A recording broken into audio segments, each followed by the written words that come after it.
कुछ समय पहले की बात है। हरप्रीत उर्फ हैप्पी नाम का एक लड़का दयालपुर गांव में रहता था। दयालपुर दरअसल पंजाब का एक छोटा सा गांव है जो भारत पाकिस्तान की सरहद पर पड़ता है। उस गांव में बॉर्डर होते हुए भी बॉर्डर नहीं है, बस कुछ तार हैं जो भारत और पाकिस्तान की जमीन को बांटने का काम करते हैं। एक सुबह हैप्पी का दोस्त संजय और एक फौजी साथ में हैप्पी के घर पर। घर के आंगन में चारपाई पर हैप्पी सोता हुआ। हैप्पी, अरे ओ हैप्पी, अरे कहाँ है रे तू? ओ क्या है? ओ सोने दे यार। ओ हैप्पी, ओ उठ यार। ओ दोपहर तक कौन सोता है? ओ यार मर गया हैप्पी। ओ अरे उठ यार। ओ देख तुझसे मिलने कौन आया है? कौन आया यार? मैं उसके सपने देख रहा था और तूने आके जगा दिया। किसके सपने देख रहे थे हैप्पी सिंह? थोड़ा सा काम देश के लिए भी कर लो यार। अरे जैन साहब, आप मुझसे मिलने आए? सब ठीक तो है ना? मैंने तो कुछ नहीं किया। ओ संजय, ओ तूने कुछ किया क्या?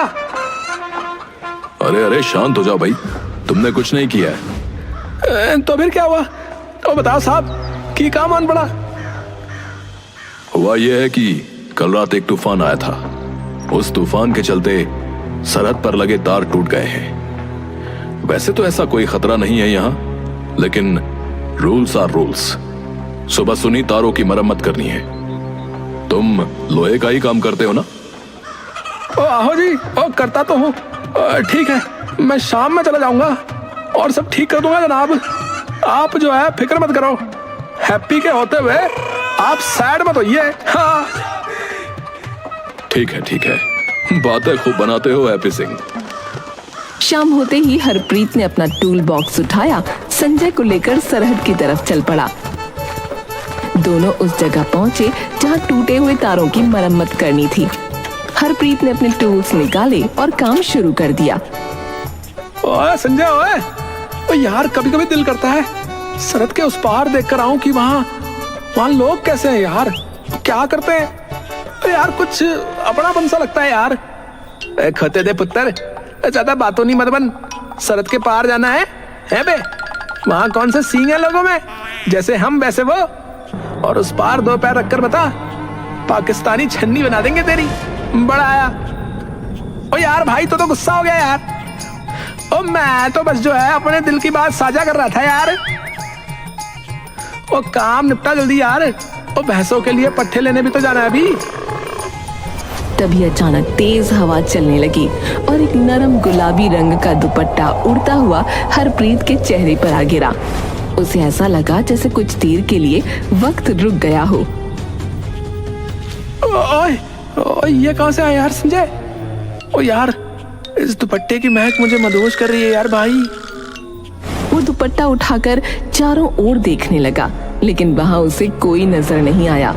तभी अचानक बारिश होने लगी। अरे यार, ये क्या मुसीबत है? तो यार पता नहीं ये दुपट्टा किसका है। इसकी खुशबू तो कमाल दी है यार। अबे खुशबू नहीं, बदबू होगी। तो पता नहीं किसका दुपट्टा कब का कहाँ गिरा होगा है। और मुंह में अच्छे से लपेट से। ओ यार संजय, ओ यार तू मजाक में मत ले यार। ये दुपट्टा जो है मेरे पास ही उड़कर क्यों आया यार? अरे यार जल्दी चल यहाँ से। बारिश के चलते वो दोनों अधूरे काम को छोड़कर वापस आ गए, पर उस दुपट्टे ने हरप्रीत को हिलाकर रख दिया था। रात में हरप्रीत सोने की कोशिश कर रहा था, लेकिन वो दुपट्टा उसे सोने नहीं दे रहा था। उसकी खुशबू उसे मदहोश कर रही थी। यार कौन है वो? और ये दुपट्टा किसका है? और मुझे इस लड़की से अचानक इतना लगाव क्यों महसूस हो रहा है? सो जा चुपचाप और कल जाकर ये दुपट्टा जहाँ से लाया है वहीं रखाना। बड़े सोनी महिवाल बनने चले। ओ हाँ बेबे, रखाऊंगा। अगले दिन हरप्रीत संजय के साथ फिर से बॉर्डर पर जा पहुंचा। इस बार हरप्रीत ने तारों की मरम्मत पूरी कर दी, लेकिन उसने तारों को इस तरह से मोड़ दिया कि कोई चीज आसानी से दूसरी तरफ भेजी जा सके। फिर फिर उसने वो दुपट्टा तारों के पार रख दिया और उसके साथ एक छोटा सा खत भी रखा जिसमें उसने लिखा था,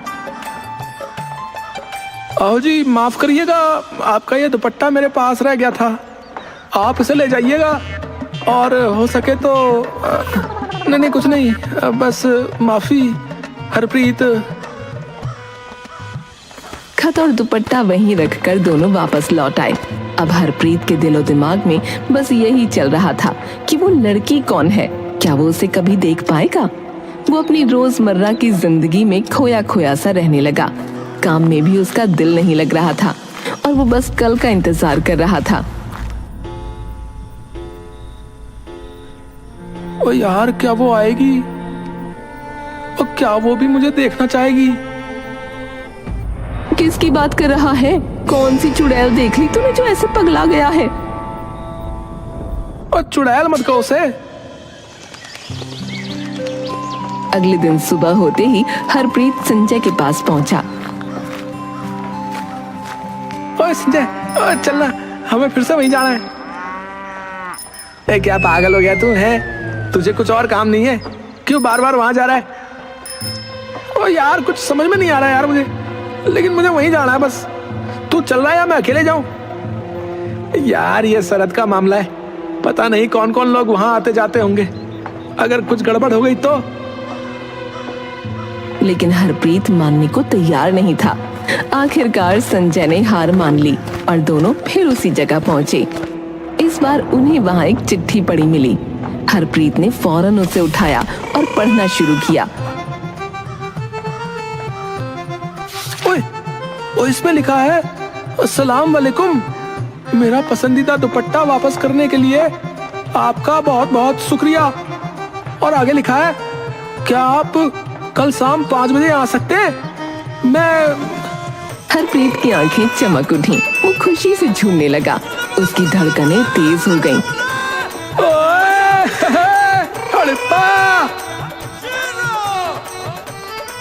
ए भगवान, ये लड़की भी कम नहीं है। ओए हैप्पी, ओए इसके चक्कर में मत पड़ यार। सालिया, आप मरेंगा तो मैनू भी मरवाएंगा। तू नहीं समझेगा ओए संजय, ये दिल का मामला है। ओए दिन भर हरप्रीत घर में बेचैन घूमता रहा। उसकी माँ भी हैरान थी कि उसके साथ आखिर हो क्या रहा है।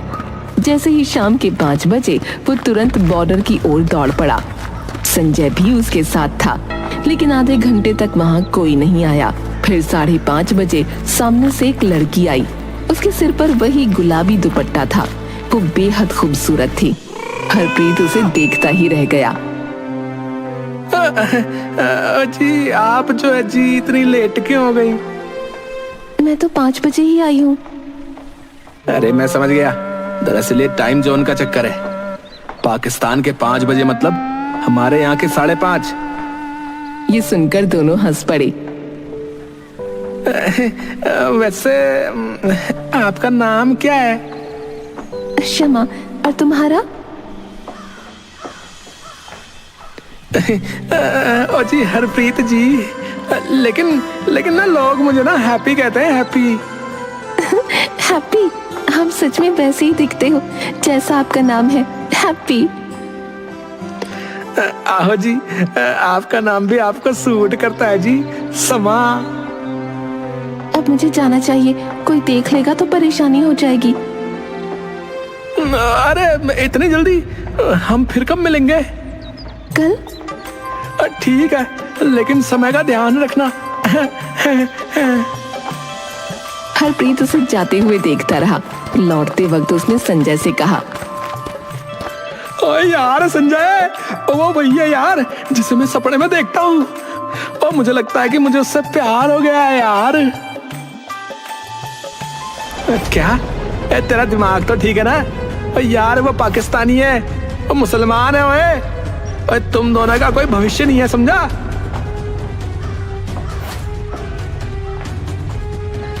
ओ यार, प्यार में कोई शरत वरत नहीं होती यार। मुझे बस इतना पता है कि मैं उससे मिलना चाहता हूँ यार। और सोच ले यार हैप्पी, और यार ये आसान नहीं होगा। हरप्रीत प्यार में अंधा हो चुका था। अगले दिन उसने पाकिस्तानी टाइम के हिसाब से 5 बजे वहां पहुंचने का फैसला किया। जब वो बॉर्डर पर पहुंचा तो शमा वहां नहीं थी। उसे लगा कि शायद उसने टाइम जोन में गड़बड़ी कर दी। थोड़ी देर बाद शमा भी आ गई। लगता है वक्त में फिर गड़बड़ हो गई।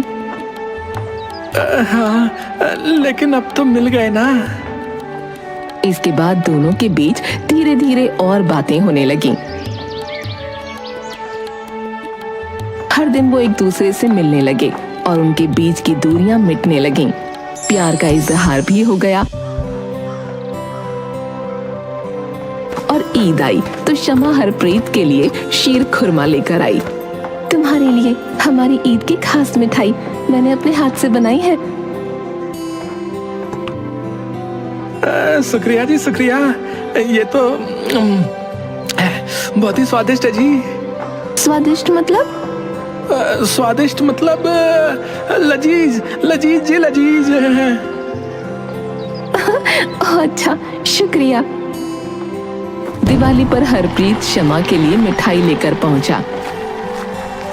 ये लो जी, दिवाली का तोहफा। शुक्रिया। देखो, मैंने दिया जलाया है। मेरी सहेली ने बताया था कि दिवाली पर दिए जलाते हैं। दिन गुजरते गए और होली पर दोनों ने एक दूसरे को गुलाल भी लगाया। होली मुबारक हैप्पी। तुम्हें भी समा। और फिर एक दिन अचानक शमा ने वहां आना बंद कर दिया। हरप्रीत रोज शाम को बॉर्डर पर जाता, लेकिन शमा नहीं आती।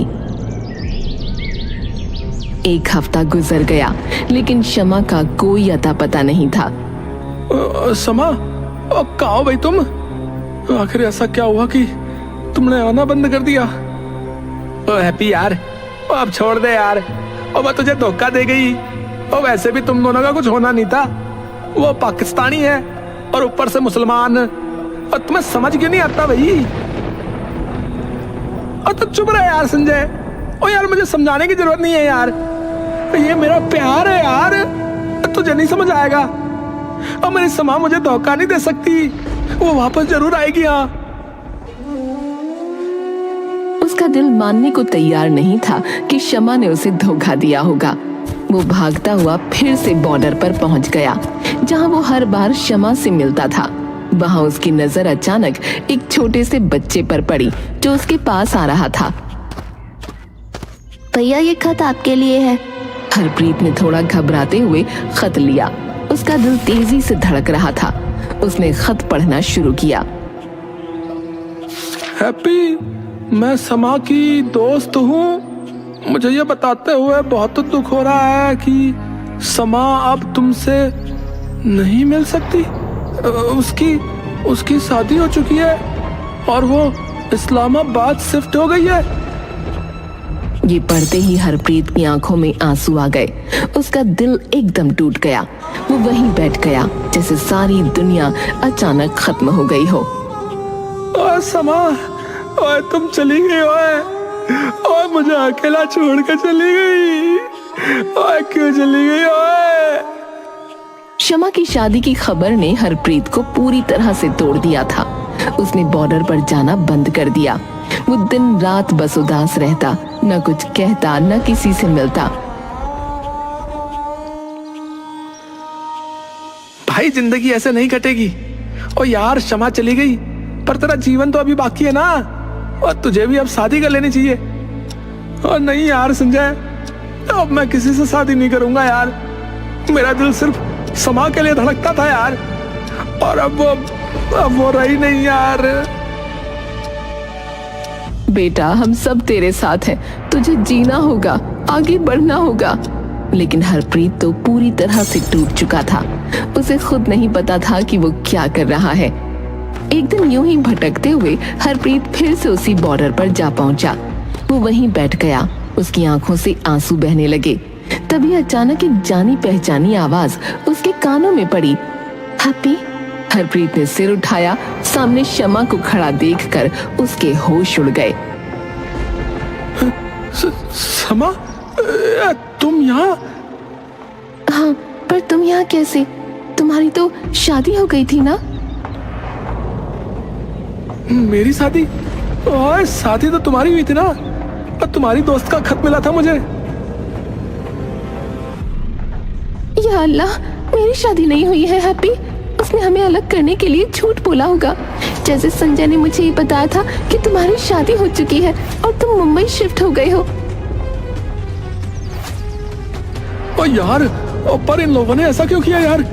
ओ यार, मैं संजय को छोड़ूंगा नहीं, बता रहा हूँ। गुस्सा मत करो हैप्पी, उनकी गलती भी नहीं है। वो हमारी हिफाजत के लिए ही सोच रहे होंगे, क्योंकि तुम हिंदुस्तानी हो और मैं पाकिस्तानी, तुम सिख हो और मैं मुसलमान। वो दोनों फिर से मिल गए, लेकिन किस्मत ने फिर से उन्हें अलग करने की तैयारी कर रखी थी। एक दिन जब हरप्रीत और शमा मिलने आए तो दोनों के देशों के सैनिकों ने उन्हें देख लिया।